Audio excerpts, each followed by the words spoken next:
তখন আমি দরজাটা খোলা রেখেই ঘুমিয়েছি। দেখি আমার রুমে 5-6 জন ছেলে আসলো। কিসের জন্য আসছেন? আমাকে পাওয়ার জন্য না? সমস্যা নেই, আমার একটা শর্ত আছে। কি শর্ত? আমার স্বামী রুমেই থাকবে, কিন্তু আপনারা 5 জন মিলে আমার শরীরটাকে ভোগ করো। তখন আমি যখন বাড়িতে যাই আমি বললাম যে কোন বিপদে না আবার পড়লাম, কিন্তু উনি আমাকে বাঁচানোর জন্যই ওনার বাড়িতে নিয়ে আসছে। যখন বাড়িতে নিয়ে আসছে ওনার বাড়ি ভরা লোক দেখে কিছুটা মনে সাহায্য পেলাম যে না, আমি মনে হয় বিপদ মুক্ত। কিন্তু আমার মনে মনে ভয়ও পাচ্ছি যে 10,000 টাকা যেহেতু আমার সামনেই বলছে না না। তখন সে আমাকে বললো যে তুমি আমাকে ভাই বলে ডাকছো না, আমি তোমার ক্ষতি কখনোই করবো না। আমি 10,000 টাকা দিয়ে যে বলে নিয়ে আসছি কি কারণে জানো? তোমাকে শুধু বাঁচানোর জন্যে। আমার কাছে কোনো রাস্তা নেই ওই জানোয়ারগুলোর হাত থেকে বাঁচানোর। এখন আমার একটা উপায়, আমি 10,000 টাকা হ্যাঁ তোমার সামনেই দিছি, দেখছো আমি টাকার চিন্তা করিনি, কিন্তু আমি তোমাকে বোন বলে ডাকছি বিদায় আমি তোমাকে এই জায়গায় নিয়ে আসছি। তোমার কোনো চিন্তা নেই, পাশের রুমে তোমার ভাবি আসছে, তুমি তোমার ভাবির সাথে যাই ঘুমাইতে পারো, আমি ওদেরকে দেখতেছি। তখন আমি রাত্রিবেলা নিশ্চিন্তে ঘুমালাম। আমি যাকে ভালোবাসতাম তাদের এলাকায় নিয়ে গেছিল। তখন সেই ভাইয়াটা এলাকায় খবর দেয় যে তোমাদের সোহেল যে মেয়ের সাথে সম্পর্ক করতো ওই মেয়েকে নিয়ে আসছে। তখন তার বাড়ির লোক সবাই কিন্তু আমাকে নিতে আসে যে বউ নিয়ে আসছে, কিন্তু ও তো আমাকে বিয়ে করেনি, বিয়ে করার কথা বলেই নিয়ে গেছিল। তখন আমি কি করবো বুঝতে পারতেছি না। ওদের বাড়ির লোকজন সবাই এসে বউ বউ করে আমাকে নিয়ে গেল। তখন আমি তার এক বড় ভাবির কাছে ব্যাপারগুলো শেয়ার করি যে ভাবি দেখেন, আপনারা তো জানেন আমি ওর সাথে আজকে 7 বছর রিলেশন করছি, আপনারা সবাই আমাকে বউ বলে মেনে নিচ্ছেন, কিন্তু আমরা তো বিয়ে করিনি। ও আমাকে বলছে আমরা বিয়ে করব, ওর মা নাকি অসুস্থ, এই কথা বলে নিয়ে আসা এই করছে আমার সাথে, জঙ্গলে নিয়ে গেছে, নিয়ে যায় 5-6টা ছেলের সাথে এই ঘটনা সব কিছু খুলে বললাম। তখন তার ভাই ভাবি তাকে রুমে ডাইকে নিয়ে আসা বললো তুই এটা কি করছিস? ও তো আমাদের বাড়ির বউ, বিয়ে না করলে বউ, সবাই জানে তুই বিয়ে করছিস, আমরাও বউ বলে মানি, কিন্তু এটা কি করলি? তখন তার মুখে কোনো জবাব নেই, কিন্তু তার রাগ আমার প্রতি আরও বেড়ে গেল।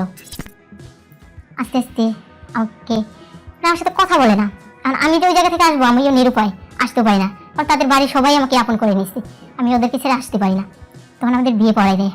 যখন আমাদের বিয়ে হয়, সে বিয়ে করছে ঠিকই, কিন্তু আমাকে মনে জায়গা দিতে পারেনি, কারণ আমি তার অনেক বড় ক্ষতি করে ফেলছি। তখন সে একদিন আমাকে বলল যে চলো আজকে আমরা ঢাকা চলে যাই। আমি বললাম কেন? বলছে দেখো দেশ গ্রামে আমার তো কোনো ইনকাম নেই, তোমাকে যেহেতু বিয়ে করেই ফেলছি তোমার তখন ভরণ পোশাক দিতে হবে, চলো আমরা ঢাকা যাই। আমি তাকে বিশ্বাস করে আবারও ঢাকা আসি। 2-4 দিন আমাদের অনেক সুখের একটা সংসার কাটে। হঠাৎ করে একদিন আবার সেই একই কাহিনী ঘটলো আমার সাথে। আমাকে বাসায় আমি একা শুয়ে আছি রাত্রিবেলা, ও বললো আজকে আমার ফিরতে লেট হবে, কিন্তু তুমি গেটটা খোলা রাখো। তখন আমি দরজাটা খোলা রেখেই ঘুমিয়েছি। দেখি আমার রুমে 5-6 জন ছেলে আসলো। তখন আমি দেখে ভয় পেয়ে গেলাম, চিৎকার যে করবো এমন জায়গায় ও আমাকে বাসা নিয়ে দিচ্ছে, চিৎকার করলেও কেউ আসবে না, কিন্তু আমি তো জানতাম না যে ওর ভিতরে এখনো শয়তানি আছে। তখন আমি ওদেরকে দেখে ভয় পেয়ে যাই। তার পিছিয়ে দেখি আমার হাজবেন্ড দাঁড়িয়ে আছে। যখন সে দাঁড়িয়ে আসছে তাকে দেখে বলি এরা কি, আমার রুমে কেন আসছে? বলে তোর কি মনে নাই সেই দিনের কথাগুলো? তো সেদিন পারিনি, সেদিন তোকে আমার ফ্যামিলির লোকজন সেফটি দিচ্ছে, আজকে তোকে কে সেফটি দেবে? তখন আমি ওদের কাছে বলতে লাগলাম ভাইয়া আপনারা তো টাকা দিয়ে এখানে আসছেন তাই না? হ্যাঁ। কিসের জন্য আসছেন? আমাকে পাওয়ার জন্য না? সমস্যা নেই, আমার একটা শর্ত আছে। কি শর্ত? আমার স্বামী রুমেই থাকবে, কিন্তু আপনারা 5 জন মিলেই আমার শরীরটাকে ভোগ করবেন। তখন তার মাথাটা নিচু হয়ে গেল সবাই।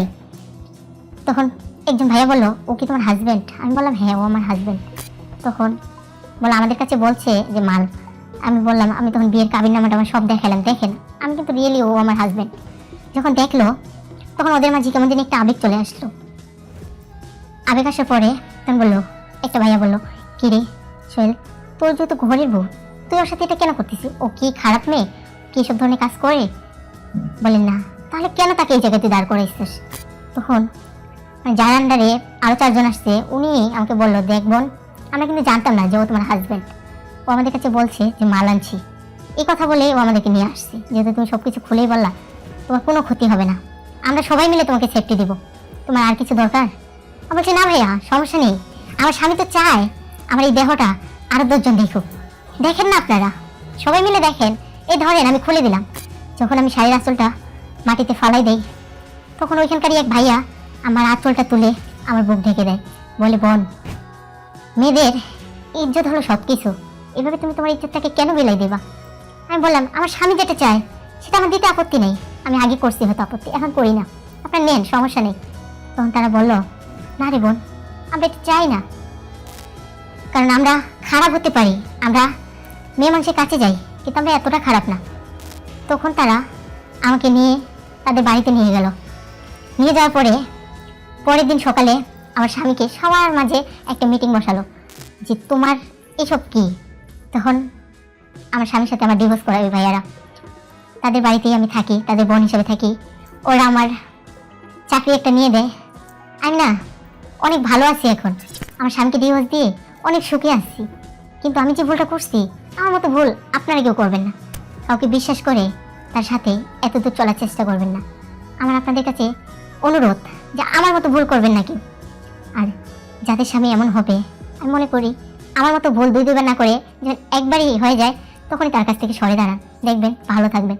আর আমার মতো এরকম বিপদের সম্মুখীন হতে